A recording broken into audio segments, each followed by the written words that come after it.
the entrepreneurship journey. My name is Sylvia Makario. I am currently running a startup that is focused on machine learning, data analytics, and cloud infrastructure. And we are based in both Kenya and Rwanda. And we've been running for the past 5 years. This is the longest I've run a business, actually. My other two businesses, which I started before this one, all failed terribly, very epically, I can say, if you will. And it was a journey of learning through mistakes. As an individual, I normally take failure as a process for me to learn, to integrate the lessons to the next thing. I've never beaten myself down for something not working out, and especially if it is something that I give my all or 100% to get to the point where it didn't work out because of maybe administrative issues or lack of funding or just a mismatch of co-founders and stuff like that. So my very first business, I started in 2013. I was still in school, in college. I was in my third year in undergrad. I went to school in undergrad in the University of Nairobi. That's why I studied engineering, geospatial engineering and space technology. And during the process of trying to figure out what I really want to do after I finish school, which engineering takes 5 years in Kenya for the Kenyans on the call. So third year, I was there. We were working on projects here and there, trying to understand the world outside of the classroom and how we can apply the knowledge that we've learned in terms of technology and engineering to the world and to the various verticals, whether it's in disaster risk management or agriculture, planning, and all those things. So my co-founders and I, at the time, still same class as current ones, we decided to start a sort of a movement trying to bring together. I've always been a community-focused person. I like bringing people together to just create solutions for the development of society or contributing to society. So we started this association of students of engineering to just come together and contribute to innovative processes in their various sectors. And that's how my very first company, GeoWiz Services, was born. And we were focused on using GIS technologies and their applications on the various sectors in Kenya. We won a very first contract with UNESCO in collaboration with University of Nairobi.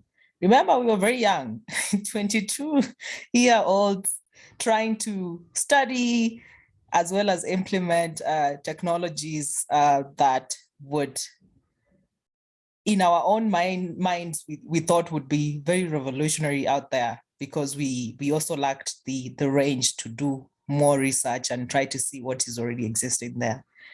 We were able to succeed with the one project because we were under the guidance of two professors who had taken us in under their wings to implement that project. And after school, obviously, everybody has their own life pressures, and it ended up being dismantled because people had their own priorities. One person said they're doing a lot of work. They need to get like 70% of the company, which was very ridiculous at the time. And then the other person, who was majorly focused on programming and building the systems, was also fighting for the stake. So it became the problem of administration, in that we did not have the management skill sets as engineers, And we had this unilateral thinking that only technology mattered. We didn't really think about business. How do you acquire business from clients, and how do you actually get through the steps of implementing the processes through the quality process that enables you to actually even have backup information for the next client. So that became an issue because we could not really be on the same page, on the same table, trying to discuss that. I left the company, went on to work for someone for a year. And after that, I went for my master's. And during my master's, I also tried to work on my second company, which was so the lessons I learned from this, the very first company was, you really need to sit down even before you start working on a company. Who are you partnering with? Are you complementing each other in terms of skill sets? Even if you are engineers, is there someone who is inclined to really having a passion for speaking to customers? Is there someone who understands communications and how they relate that information to the rest of the world in a way that is understandable and not very technical? So you have to understand that, as well as the values and how they align. As well as just being transparent as co-founders, because you come on board, yes, you come from different backgrounds. Some people might be very comfortable just starting a company. You're being supported by your parents or guardians or whoever is supporting you to be able to support yourself through running a startup. Some people have the flexibility with working remotely for someone else, as well as just building business. Some people just don't have that privilege. So you have to be very transparent from the onset to understand really what are we working with everyone, because you get to 1 year mark and then someone all of a sudden says, I have so much priorities at home, I can't continue the business. And you've already signed up, like you've allocated shares, and now you have to again start going through the legal process of trying to dismantle that process, which becomes really hard. So that's, I think, 2 lessons. So the second company was focused on digital platform for just sharing information on space technology and GIS, what projects are being done. So basically a digital magazine for space tech and geospatial for the African continent. We really hit good numbers, obviously, in terms of writing, coming up with content, being able to communicate that in a simple way to just inform the public on what these technologies are, because some people think geospatial technologies and space tech is alien, it's rocket science, which I don't blame people for thinking that, but it's geospatial technologies. It's what we use every day. You're using your GPS on your phone to locate a place. That is geospatial technologies. You're using maps. That is geospatial. Satellite information is geospatial technologies.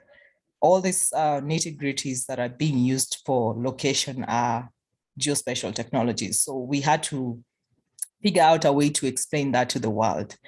And in the process, we hoped to have people advertise on our pages, as well as just having affiliate partnerships that would give us payment for these processes. It worked out well until it did not, in terms of one of us had to go do a PhD. She didn't have time to continue contributing to the magazine. And then we failed to put administrative structures in terms of renewing the website yearly. And then we lost all the content that we had. So we had to move on. Luckily, this one we hadn't registered. We hadn't really thought of the shares. So that one, we just, all the work that we've done for like 3 years went down the drain, and it was a huge lesson. But we also like, the lesson in terms of what we learned is the skill sets that came out of that, writing and thinking clearly when you're writing and communicating ideas, especially tech-based ideas to the public. We learned that, but the biggest lesson was, what structures do you put in place to ensure that there's continuity of processes when you're not around or when you're not there to continue with the work. So after working for 1 year, I went on to grad school. Carnegie Mellon, that's where I met my current co-founders, and we've been together for the past 5 years, because Carnegie Mellon is a very rigorous, the curriculum that we went through was very rigorous in terms of being introduced to, obviously, the master's was in information tech, but then really focused on entrepreneurship as well, as a business owner, and as well as just as an individual. How do you inculcate discipline in what you're doing? It's one of the top 3 universities in the world in engineering and tech. So what that means is you can't just be mediocre in what you're doing. So for this one, I think that was a huge contributor in what we have done up to date. 5 years on, we are still going on. We keep on pivoting.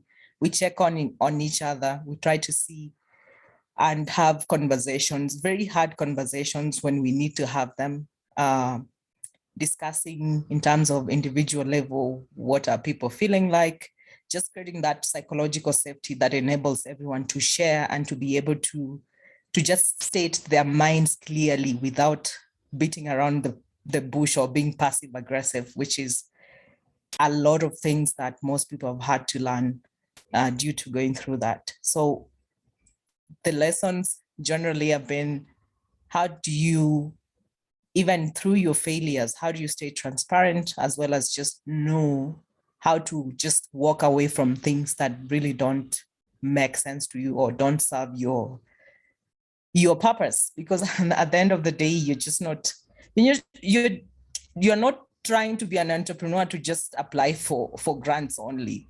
So you've applied for grants, then what? Which kind of impact are you trying to create? I think I'll stop there. If there are any questions. That was so long.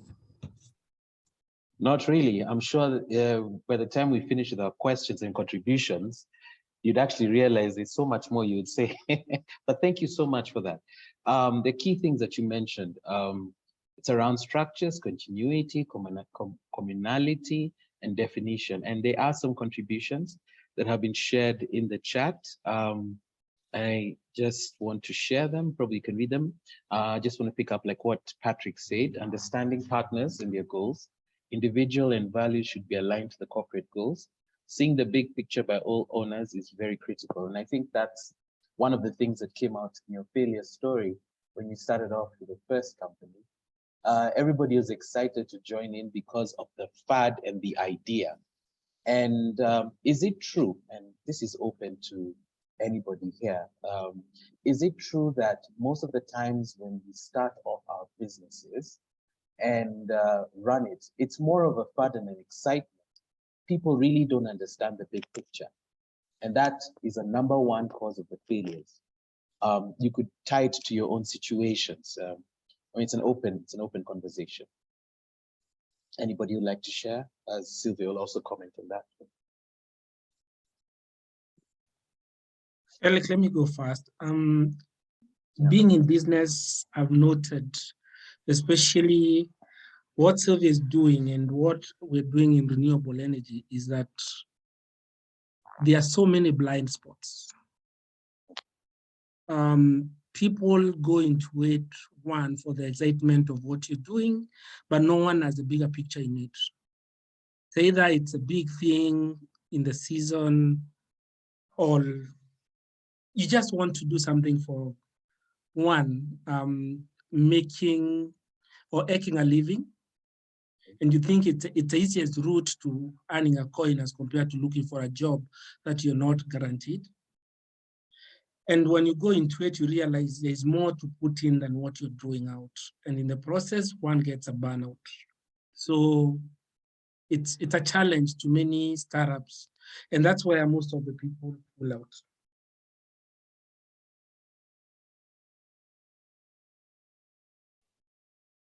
Yeah, adding to what Patrick is saying, it's also the people are very enthusiastic. Sometimes the blind spots could be, oh, my name is going to be out there, people will know me and whatnot. People get sold on the idea and forget how difficult the entrepreneurship journey is. And I guess mostly it's because if you're in school studying engineering, no one really teaches you about entrepreneurship. You don't have like a crash course teaching you, this is what you're going to do out there. You're taught technical skills with the expectation that once you finish school, you're going to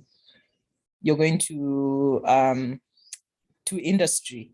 The only time you get an opportunity to be able to experience really trying to create a product is during your 5th year. For example, in my case, that's when we were able to come up with projects. You think for yourself, you're able to formulate objectives as well as the key aspects of what you're looking at in this little thing as you think is innovative to society. That's when you come up with the ways in which who you are going to work with and everything else. That's the only chance you're given, but no one really teaches you how to become an entrepreneur when you're starting out as a student. So there's lots of those, as well as just the startup ecosystem has been so overhyped without giving people tools to know how to navigate that hype. So people buy into the hype without being really, really, really aware of what they're getting themselves into. So just based on that, you said it's overhyped and you lack the tools. Is mentorship one of those tools? Because earlier on when you start a business, definitely you cannot have a board. Would the equivalent be having a mentor to step in? A person who's, I would say, has gone ahead in the journey? Yeah, I think mentorship is good from the word go, because sometimes you just give up prematurely before your idea really becomes, you have several iterations before. It could take a year for you to realize your idea really working. That is with you testing with the market and being able to get feedback and integrating the feedback and going back again to try if that try if that really works as your customers told you, because sometimes customers lie, especially when your customers are your family and friends. So you have to make sure that your customers are also people out there that are not really your family and friends, because your family and friends will always want to please you and everything else. So mentorship is fundamental, but also I wish institutions, especially learning institutions in our universities across Africa, would incorporate entrepreneurship in the process of the various things that people are learning, whether it's biochemistry, being a doctor and everything else, because we end up finishing school, coming out, starting a business. So many businesses die because people don't have the structures that really make sense, because they think, oh, starting a business, you make quick money and move on. But then what is the legacy of the business is always the question. Sustainability. Mm-hmm. Now, there's a big animal in the room, a big elephant, and no one seems to be raising this. Has any entrepreneur lost someone's money in the name of expansion and growth?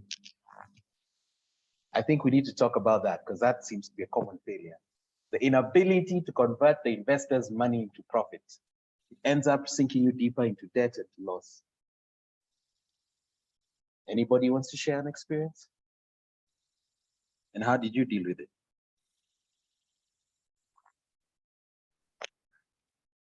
Eric, let me go first on this. And one of the things that makes people lose money or investment is lack of or information on how to prove your concept.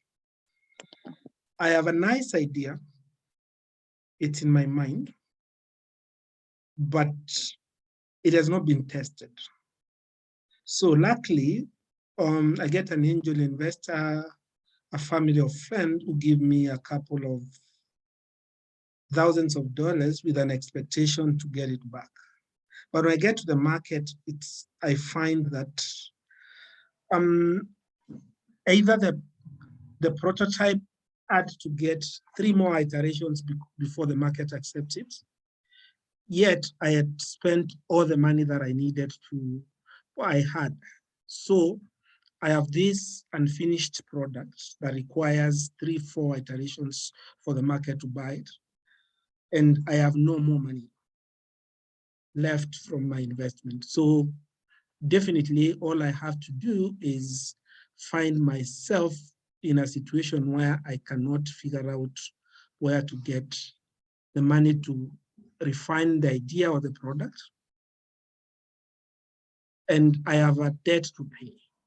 So in the process, I decide, I put it in the fridge, go look for a job, pay somebody's money, and I will have peace in my life. That ends.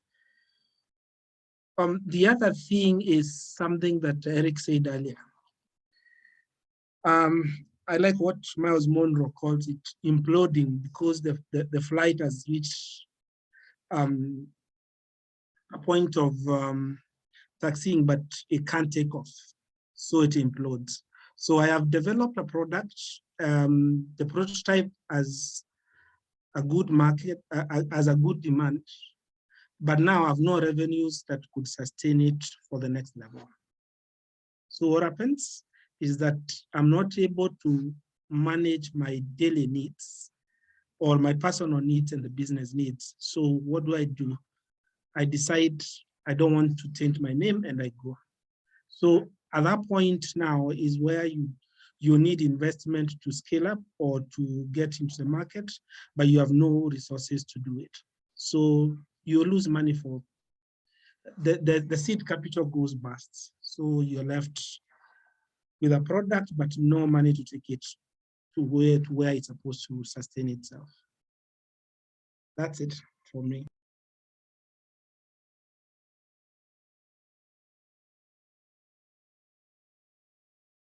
So in reality it's a disconnect between understanding what money does for you and you input it in your business.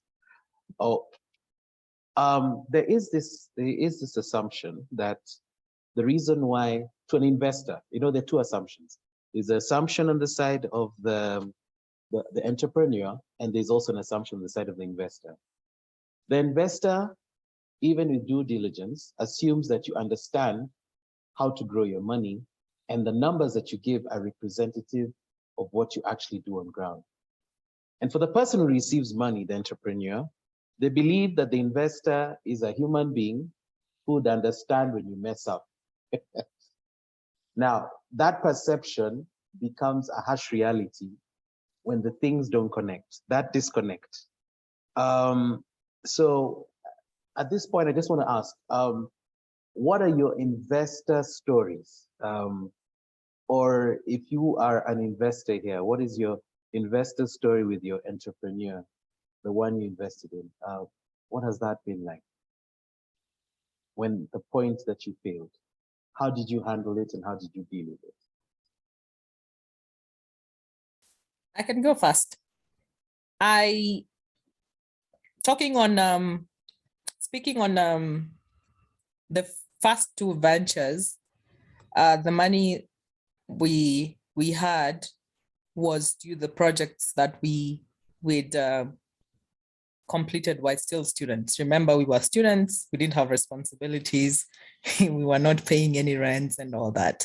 So we reinvested the money back to the business to continue running it. So losing that money we really didn't have a chip on our heads, on our backs, because we knew that was our money. We had reinvested in the business.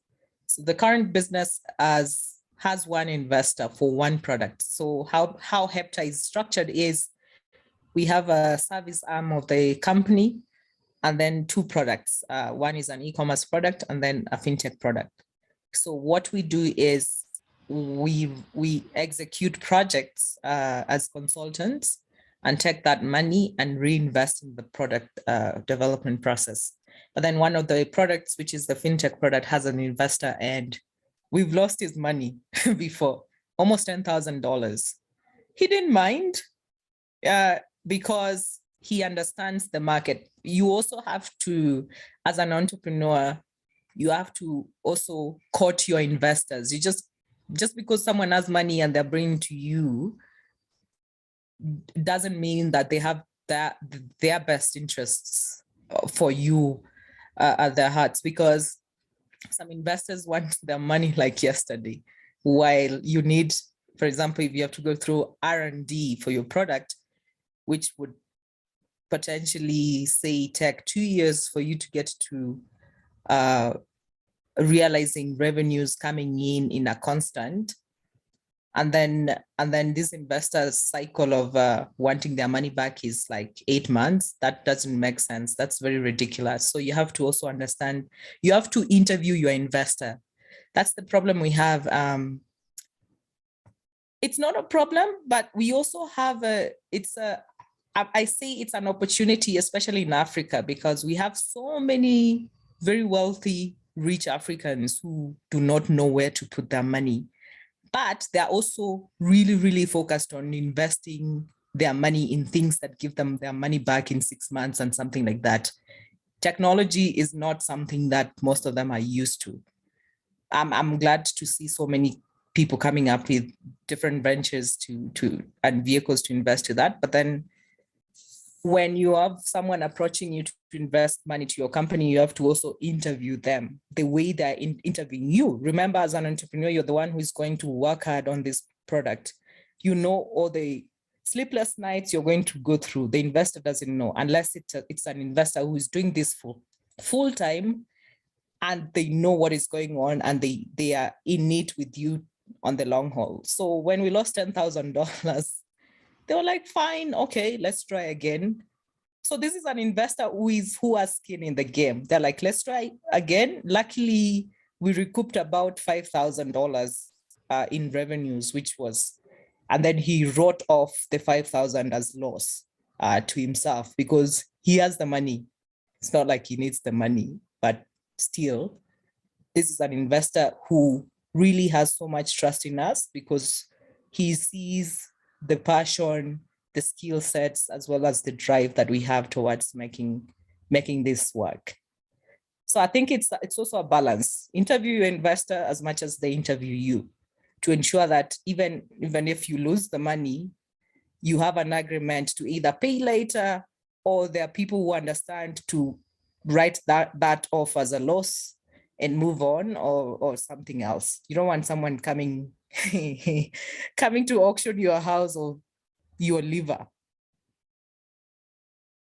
I think the liver is a bit harsh, isn't it? But it's true. It feels that way. Not everyone is forgiving. Now, this part of the section of our conversations, I want to go. I know we've talked a bit about just general failure, and I think you've just scratched on something: the dark side of failure. What I want to talk about is more of the light side of failure, the great side of failure. And this is where failure translates to a success story. Because the dark stage of failure is quite clear. You either have to close your business and totally forget about it and go back to work. But we want to look at the light side of, not the light side, but the good side of failure. What does that look like? And how can that be achieved?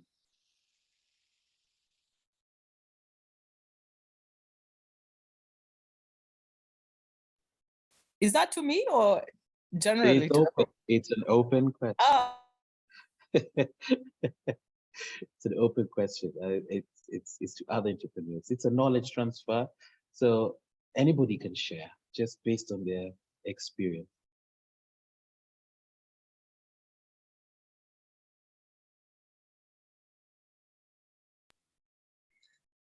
Eric, can I share my experience on a failed investment or investor choice and how we turned it to positive aspect of business? That would be well appreciated, Patrick. Go ahead. Yeah, as I said, I'm in renewable energy, and like Sylvia, I have a thing for community empowerment. And what we did is I created a business model that we call a community developer model, where we're integrating the communities within an energy resource into an energy project, which is capital intensive and high tech for the community to develop. So we developed a 7.8 megawatt small hydro to get into the national grid after Kenya allowed private sector to invest in renewable energy.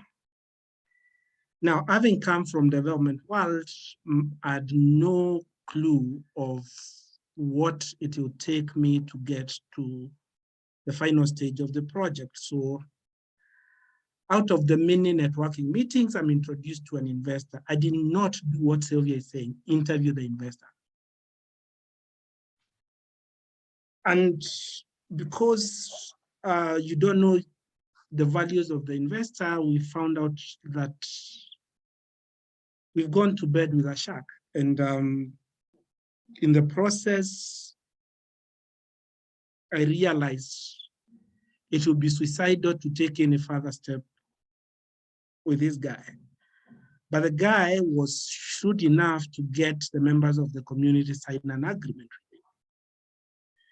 The community members did not realize what they were signing to, so we ended up having an incompetent guy use our good project to raise money for himself, but did not want had no interest on the project.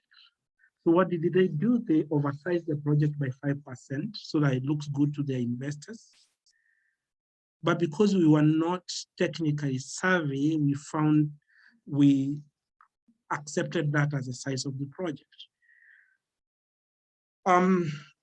Now, later on, I realized we need to get out of this, and I went and found a way of doing it. I'm not the favorite of a number of investors around because their friend will claim to have been injured, but we found a way out, not without some bruises. We lost about 2 million Kenya shillings in a legal battle, but that was the only way we could have ended up where we are.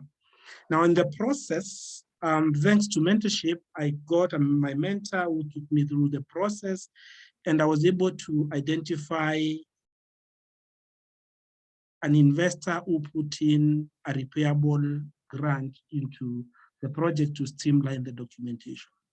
Now that has opened our eyes, and I would say we now know what a good investor looks like, and we are able to get ourselves into a proper investment that has enabled us at least reach our financial close without many problems. Lesson learned, don't trust anyone in business. And that has been one of the things that I know. Actually, our current equity investor is a guy who wanted to see this guy who was able to get an investor out of a project. So in the process, he learned that it was not because we had malice, but it's because we realized what our rights were and exercised them. Thanks. Wow. I think what's still running in my head is interview investors. No one ever Yes, you have to do that. People are crazy out here. Actually, at the Sun Cup Forum earlier on this year, I was with a young lady from Uganda who runs a sheer butter company, and it's a skin product. And one of the issues she had was an uncle of hers insisted he wanted to invest for 45,000 US dollars in the business, and she had no need for the money. But the uncle kept on insisting that he wanted to give her the $45,000. And I remember sitting down and telling her, the quickest way to kill your business is to take money that you do not need. And the argue point I gave her, any amount that you take, whether it's for operations or improvement of your human resource, you should know how to grow it back and its significance. If your operations cannot scale to that amount, you'll never be able to make that money. And she already had a successful amount of money. And whatever development that she needed, her savings from the business was sufficient. So I think it's integral what you said, interview the investors and also question, why am I getting the money? What is it in for me? Okay, we have like 12 minutes remaining. I want to open it up to any other member who would like to ask questions or contribute something. Any comments, any questions based on the topic?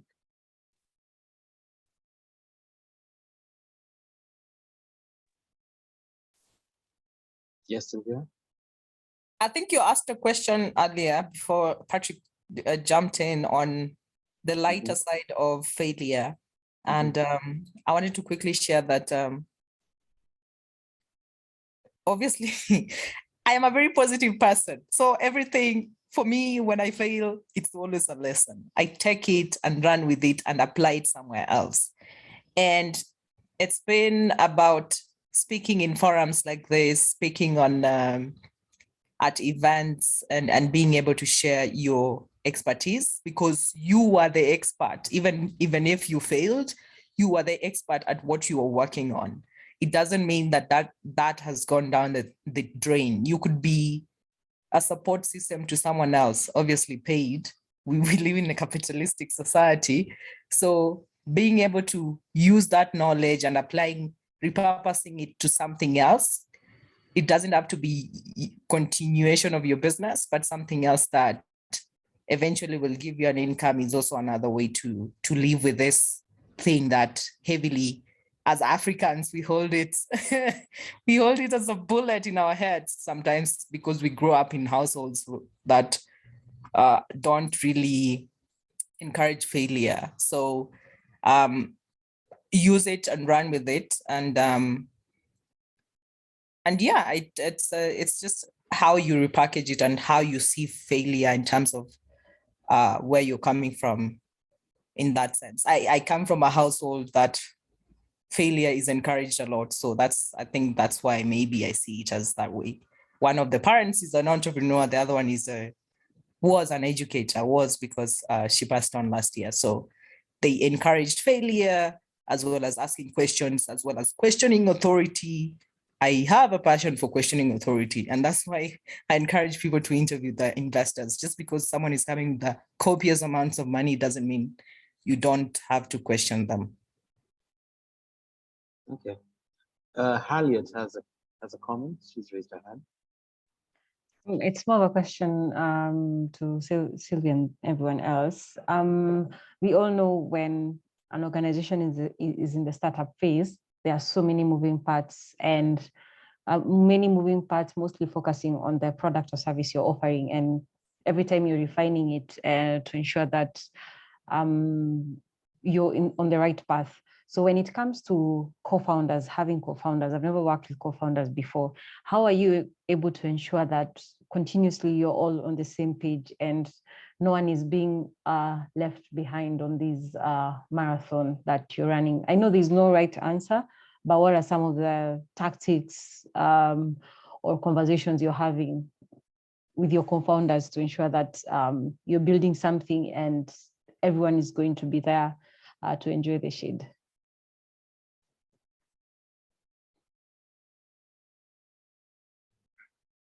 having the tough conversations. It's one of the things that we've had to overcome over time. There's a lot of passive aggressiveness, especially in the Kenyan ecosystem. People tell you things, but they don't say what they mean directly. So how do you create an environment where people see what they actually mean without beating around the bush? So for us, it's been continuously, we have Monday meetings, and Monday meetings is where we see, everybody has, if you have an opinion, if you feel like you're not on the same page, do you need a break?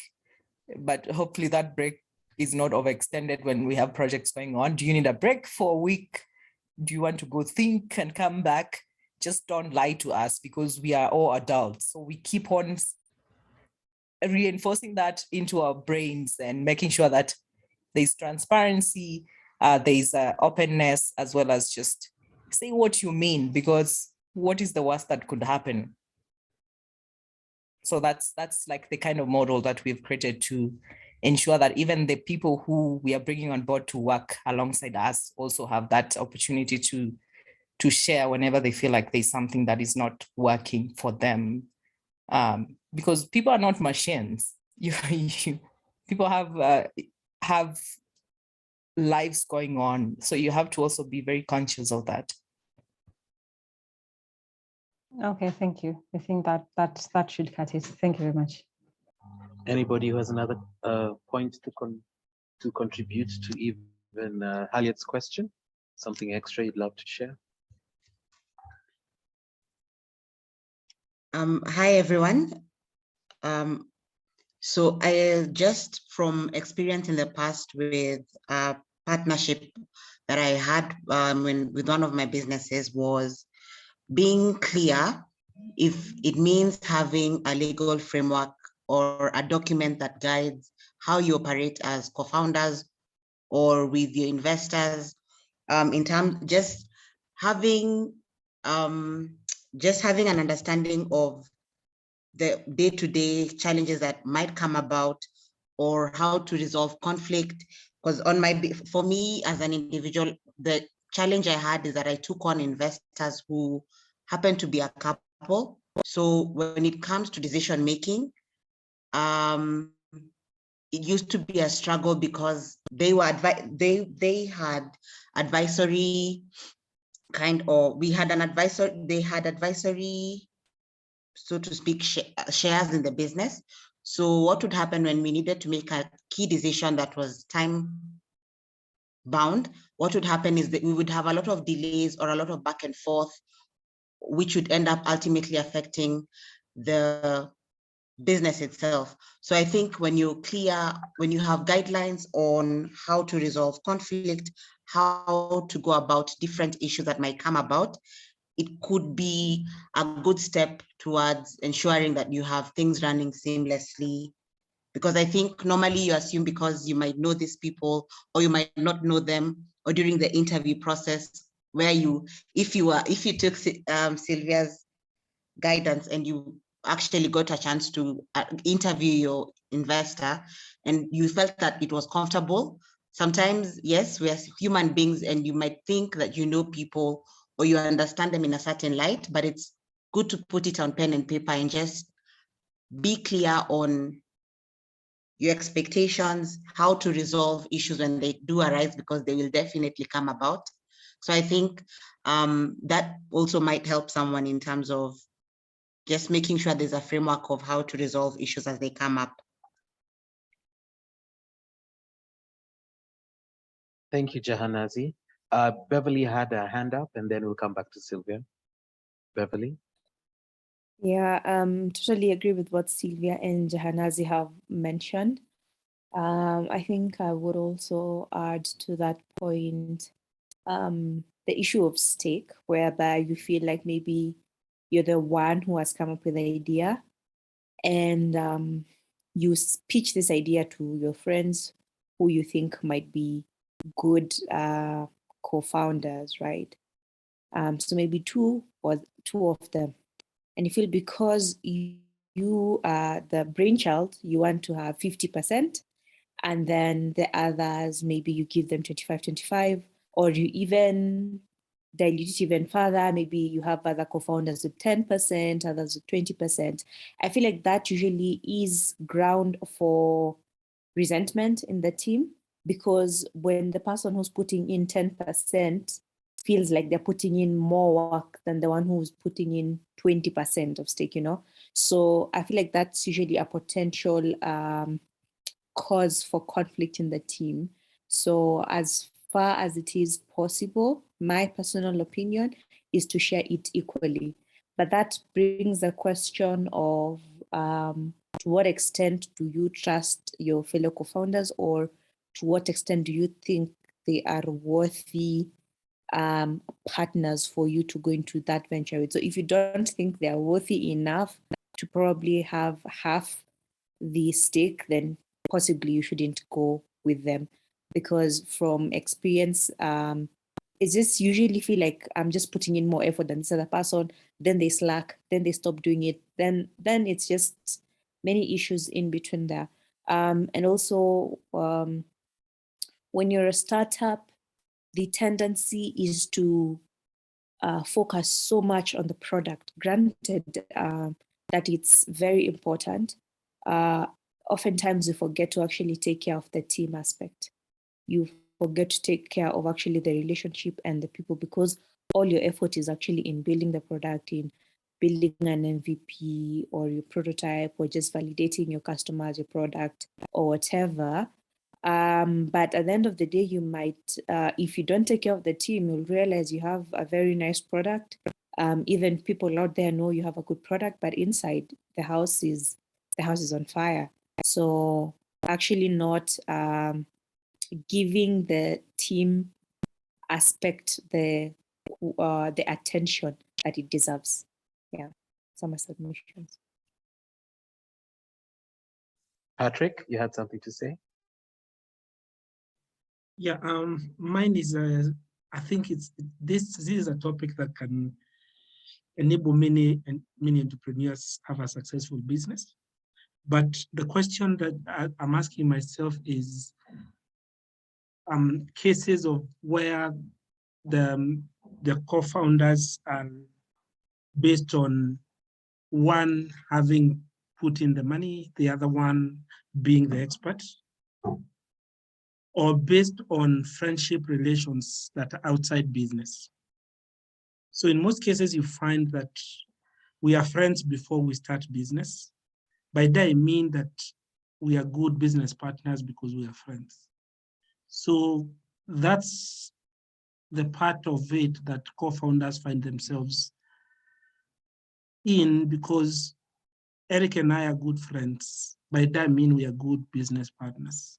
So how do we then address that part of it where friendship is carried to business, but it turns out not to be the best option?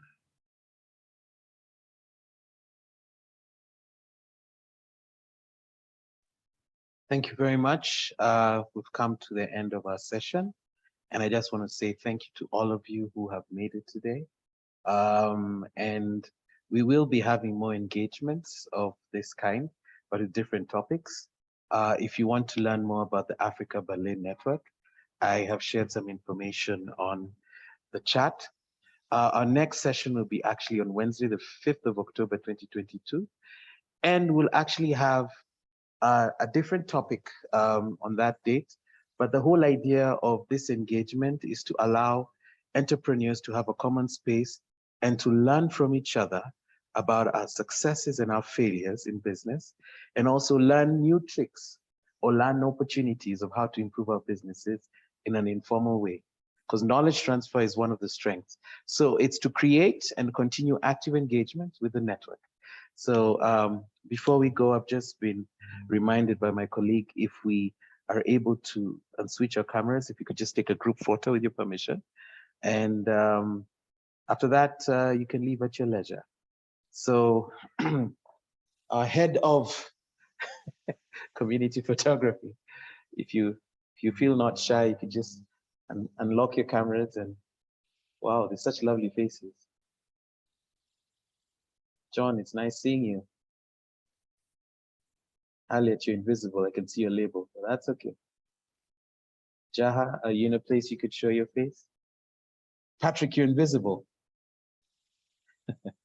Okay. My camera has refused. The camera has refused.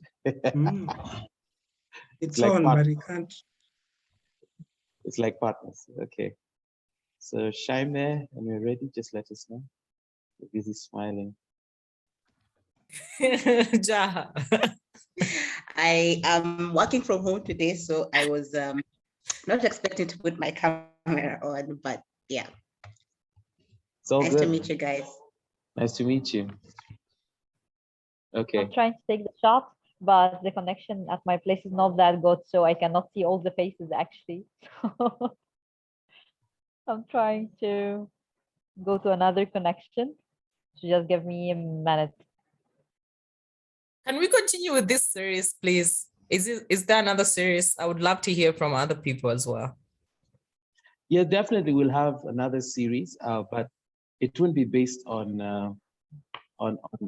failure stories, but we will definitely have more conversations about this, and also your feedback would be nice. If you'd like to give some feedback to us, let me just share an email address. You could share to these email addresses. Let's hold on. Let's see my typing skills are, if they're still good. Yeah. There's still one more. Shaima, what is yours? SE, right? Yeah. Okay, so you could reach out to us on that. Our meetup Wednesdays is going to be every Wednesday, first Wednesday, sorry, of the month. Every first Wednesday of the month. So we'll keep you posted. I will definitely share this information. And next time, we hope to have more numbers and more diversity across the continent. But thank you so much for your time. And now I'm gonna take the screenshot